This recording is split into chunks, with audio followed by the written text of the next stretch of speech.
Hi guys, welcome to the YouTube channel. तो आज हम प्रो बोनो के ड्रामा के एपिसोड 5 को समझने वाले हैं, वो भी बिल्कुल हिंदी में।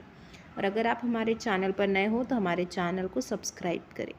अब एपिसोड 5 की शुरुआत होती है जब किसी अननोन अनजान नंबर से गीपम को एक वीडियो मिलता है। वो वीडियो को ओपन करके देखती है तो वो देखती है कि डेविड काफ़ी ज़्यादा ड्रंक स्टेट में है और रिश्वत लेते हुए वीडियो में दिख रहा है। एप्पल से भरा हुआ बॉक्स जिसमें ढेर सारा कैश है वो एक्सेप्ट करता हुआ दिखता है। अब गीपम तो कंफ्यूज हो जाती है वो वीडियो देखकर। यहाँ पे उसको डेविड का बिहेवियर कुछ समझ में नहीं आता। डेविड का बिहेवियर बिल्कुल इनकंसिस्टेंट लगता है। एक पल वो अपने इंजुएट सिक्योरिटी गार्ड फ्रेंड की कंसर्न दिखाता है, उनको हेल्थ के बारे में डांटता हुआ नज़र आता है और नेक्स्ट मोमेंट ही अपनी ऑनलाइन पॉपुलैरिटी और रेपुटेशन पे ब्रैग करता है। वो इतराता है कि मैं कितना पॉपुलर हूँ और मुझे लोग कितना ज़्यादा फॉलो करते हैं।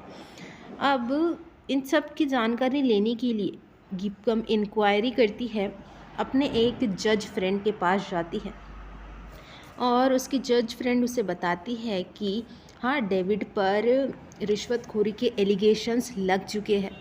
ये बात सुन के हर्ट हो जाती है गीपम और वो अपसेट होकर फिर ऑफिस की ओर चल पड़ती है।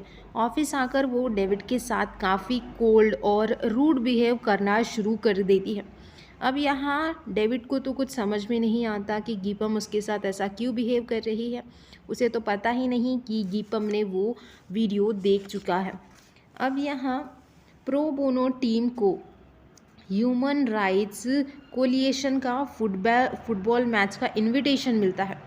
अब डेविड तो पहले अवॉइड करना चाहता था इस मैच को, पर मैच जैसे ही स्टार्ट होता है वो फुल कॉम्पिटिटिव मोड में आ जाता है। वो अपने सभी टीम मेंबर्स को कहता है कि मैं बचपन से ही टीम का फुटबॉल का चैम्पियन रहा हूँ, तो तुम में से किसी को डरने की ज़रूरत नहीं है। आज की मैच तो बिल्कुल हम ही जीतने वाले हैं।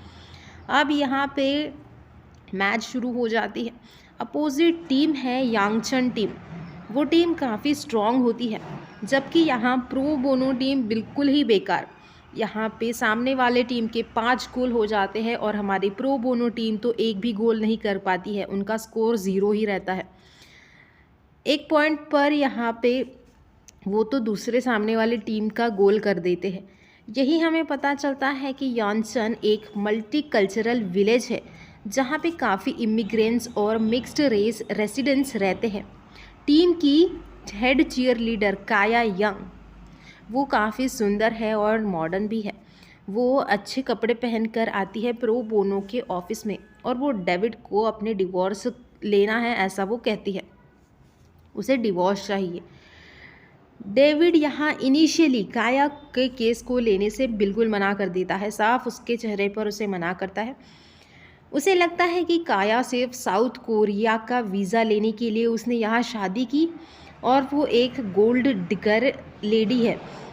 वो तब भी नहीं मानता जब काया उसे बताती है कि काया का husband pathologically jealousy, verbal abuse और कंट्रोल दिखाता है, खूब मारता पीटता भी है। ये सारी बातें सुनकर भी डेविड उस केस को लेने से इनकार कर देता है। हालांकि उसके टीम मेंबर्स काया का केस लेने के लिए डेविड को समझाते हैं। यहाँ पे योंगसिल नोटिस करता है कि काया एक्चुअली काफ़ी सस्ते चीफ नॉक ऑफ्स पहनती है, लग्जरी ब्रांड्स नहीं पहनती है। तब यहाँ पे गीपम डेविड को टॉन्ट करती है कि ब्राइब वीडियो के रेफरेंस को लेकर वो टॉन्ट देती है और वो बोलती है कि सभी के पास इतने पैसे नहीं होते कि वो ब्रांडेड कपड़े पहन सके। सिचुएशन टेंस हो जाती है। योंगसिल सबको शांत करती है और सीक्रेट ऑन साइट इन्वेस्टिगेशन का एक सजेशन भी दे देती है। अब सभी मेंबर्स इस सीक्रेट इन्वेस्टिगेशन सजेशन पे हामी भरते हैं और नेक्स्ट डे निकल पड़ते हैं ऑन साइट इंस्पेक्शन के लिए। अब यहाँ सभी लोग सो रहे होते हैं तो डेविड हिचकिचाता हुआ नज़र आता है। वो गीपम से पूछता है कि तुमने कल पैसों की बात की थी, वो क्या था? मैंने तो बस ऐसे ही बोला, वो डेविड को कह देती है। अब यहाँ इंक्वायरी से पता चलता है कि काया जो है प्रिटी जो चीयर लीडर है वो गवर्नर चॉय की डॉटर इन लॉ है।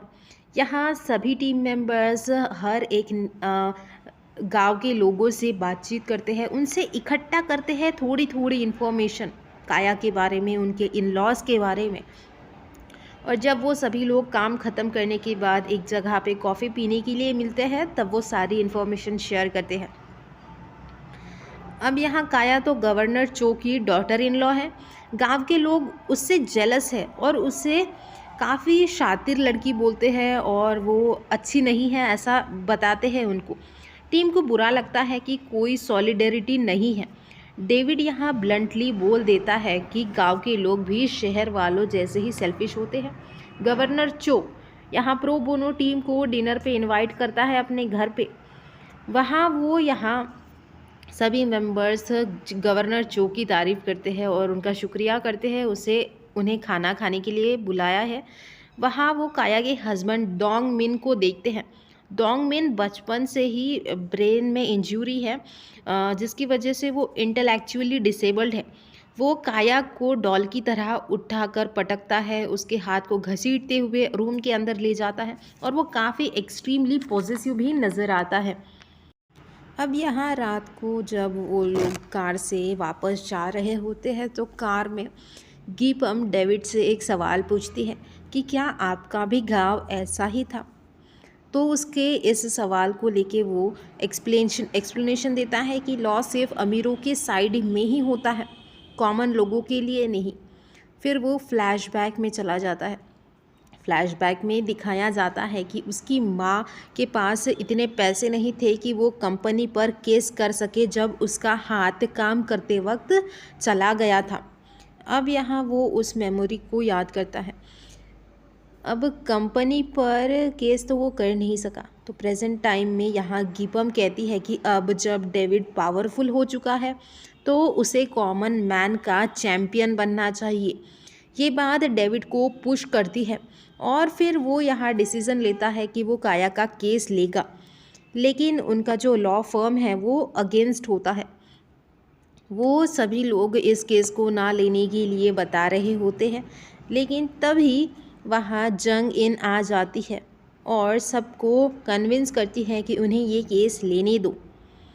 अब यहाँ पता चलता है कि जो जंग इन है उसके पास गीपम गई थी इस मीटिंग से पहले और उसने उसके रिश्वतखोरी का वो वीडियो मुझे दिखाया था और मुझे ब्लैकमेल किया था कि हमें इस केस को लेने दो और आप हमारी साइड पे रहो, वरना मैं ये वीडियो लीक कर दूंगी।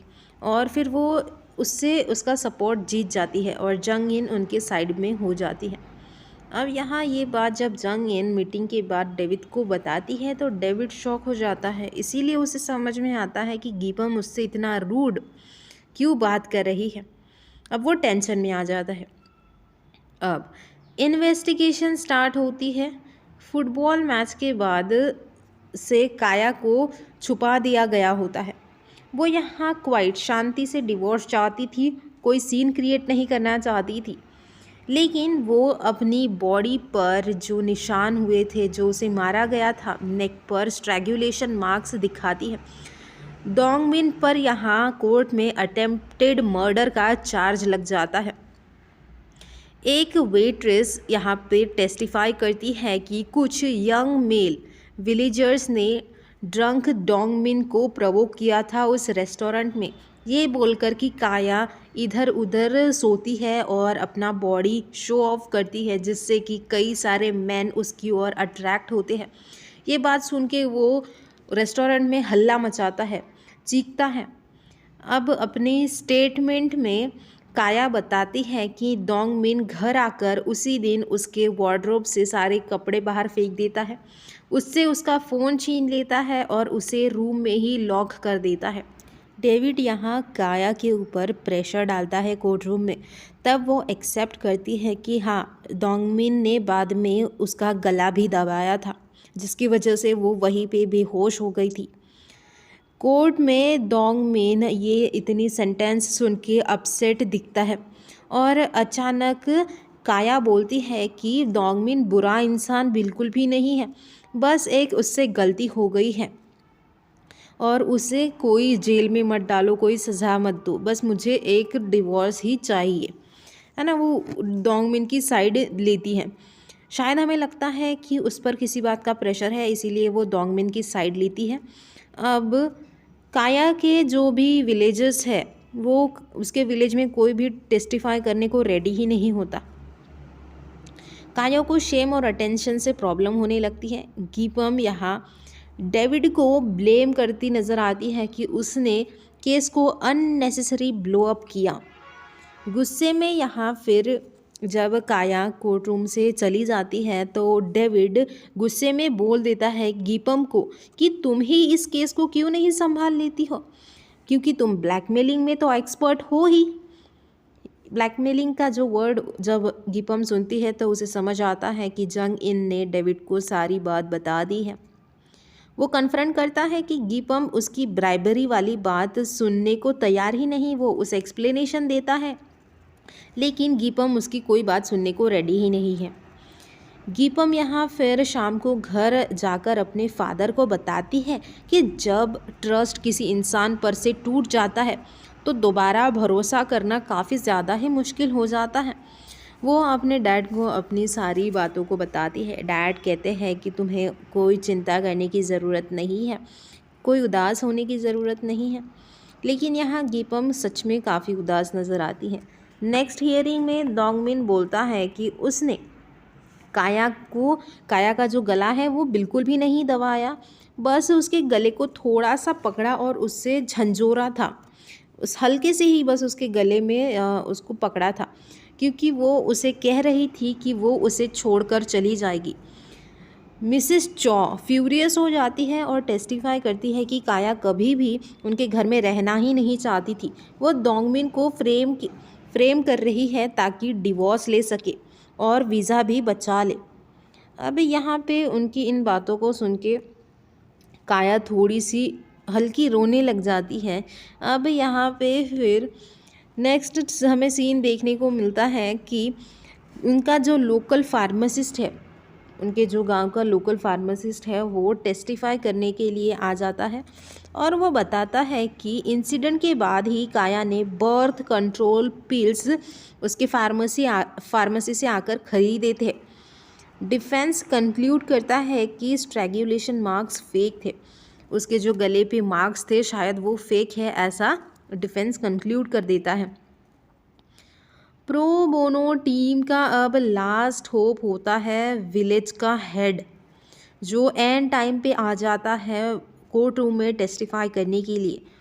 वो यहाँ फ्लैशबैक में दिखाया जाता है कि योंग सिल उसे कन्विंस करने के लिए विलेज जाता है, क्योंकि वो और उसकी फैमिली जर्मनी में सालों तक रही थी, जहां उन्हें आउटडोर्स की तरह ट्रीट किया गया था, जिसकी वजह से वो काया का दर्द अच्छी तरह समझ सकता है।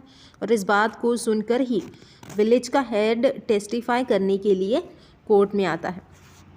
वो बताता है कि डोंगमिन ने काया को अपने पीठ पर उठाकर एनिमल हॉस्पिटल तक भाग कर ले आया था जब वो बेहोश हो गई थी।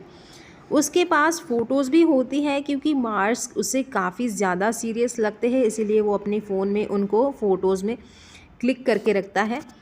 वो कोर्ट रूम में सबके सामने काया की वो फ़ोटोज़ को दिखाता है और वो काफ़ी सीरियस मार्क्स नज़र आते हैं। तब डेविड सबके सामने ही ब्रेक मांगता है थोड़े टाइम के लिए। वो यहाँ हियरिंग के वक्त डोंगमिन पर ही नज़रें बिठाए होता है और उसे कुछ बात करनी है काया से, इसीलिए ही वो सबको थोड़े टाइम का ब्रेक मांगता है। वो यहाँ काया को कन्फ्रंट करता है। वो पॉइंट आउट करता है कि उसके जो गले पे मार्क्स है, स्ट्रैंगुलेशन मार्क्स है, वो राइट हैंडेड है, बल्कि डोंगमिन तो लेफ्ट हैंडेड है। काया ने मॉर्निंग आफ्टर पिल खरीदी थी, बर्थ कंट्रोल नहीं। र्यूमर्स के मुताबिक काया अपने फादर इन लॉ के साथ डिनर से बचने के लिए बाहर पीती है। रूम के लॉक्स इसीलिए लगाती थी ताकि उसके जो फादर इन लॉ हैं वो अंदर उसके रूम में ना आ सके। अब यहाँ ये सब सुन के काया रो पड़ती है और डेविड की थ्योरी कंफर्म हो जाती है कि वो जो गवर्नर जो है, उसका जो फादर इन लॉ है, उसी ने काया के साथ रेप किया है और उसके गले को दबाया है, स्ट्रैंगुलेशन किया है। अब यहाँ डेविड और गीपम दोनों शॉक में नज़र आते हैं, वही काया फूट फूट कर रोती हुई नज़र आती है। अब नेक्स्ट सीन में डीएनए एविडेंस मिलता है पुलिस वालों को और वो गवर्नर चो अपने काया का जो फादर इन लॉ हैं उनको अरेस्ट किया जाता है। उसकी मदर इन लॉ रोती नज़र आती है। वही डोंग मिन पुलिस की कार को घर की ओर से जाता देखता है। काया काफ़ी ज़्यादा ही अपसेट हो जाती है क्योंकि वो डोंग मिन को हर्ट नहीं करना चाहती। गीपम उसे कहती है कि प्यार में अंधी मत बनो। काया बोलती है कि हाँ, वो डोंग मिन की केयर तो करती है पर उससे प्यार नहीं करती है। वो बस घर वापस नहीं जाना चाहती है। उसे तो बस एक शांति भरा डिवोर्स होना था डोंग मिन के साथ।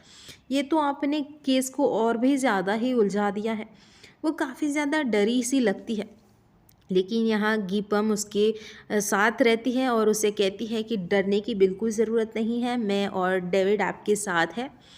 अब यहाँ पे फिर नेक्स्ट हियरिंग में केस रैप अप होने ही वाला होता है। केस पूरा काया की ओर ढलने ही वाला होता है। तभी म्योंग यून की एंट्री होती है। अब वो उनका नया लॉयर बन जाता है, अपना गवर्नर चो का, और वो अनाउंस करता है कि मैरिज वैलिड ही नहीं है क्योंकि काया ने साउथ कोरिया आने से पहले ही एक बच्चे को जन्म दिया था, पैदा किया था। अब फ्लैशबैक में ये दिखाया जाता है कि गवर्नर चो जो है वो पुलिस स्टेशन के अंदर होता है। उससे मिलने के लिए म्योंग ह्यून वहाँ जाता है और फिर गवर्नर चो अपने लॉयर को बताता है कि काया के पास प्रेगनेंसी लाइन है, स्टमक के पास प्रेगनेंसी लाइन मैंने देखी है, तो मुझे पूरा यकीन है कि शायद वो मैरिज से पहले उसने किसी बच्चे को जन्म तो दिया था। अब यहाँ म्योंग ह्यून मैरिज अन्यूलमेंट और 100 मिलियन वोन कंपनसेशन डिमांड करता है काया से। डेविड और गीपम पैनिक कर जाते हैं क्योंकि इसका मतलब है कि काया का वीज़ा कैंसिल हो सकता है और उसे डिपोर्ट किया जा सकता है। अब डेविड उसके ऊपर चिल्लाता है कि तुमने ये बात हमें पहले क्यों नहीं बताई, क्योंकि अब ये केस पूरा बैकफायर तुम पे ही होने वाला है और अब हम ये केस नहीं जीत सकते। और इसी नोट पर आज का हमारा एपिसोड 5 यही ख़त्म होता है। आपको हमारा एक्सप्लेनेशन कैसा लगा हमें कमेंट करके ज़रूर बताएं। अगर अच्छा लगा हो तो इस वीडियो को एक लाइक करें, अपने फ्रेंड्स के साथ इसे शेयर करें और हमारे चैनल को भी ज़रूर सब्सक्राइब करें।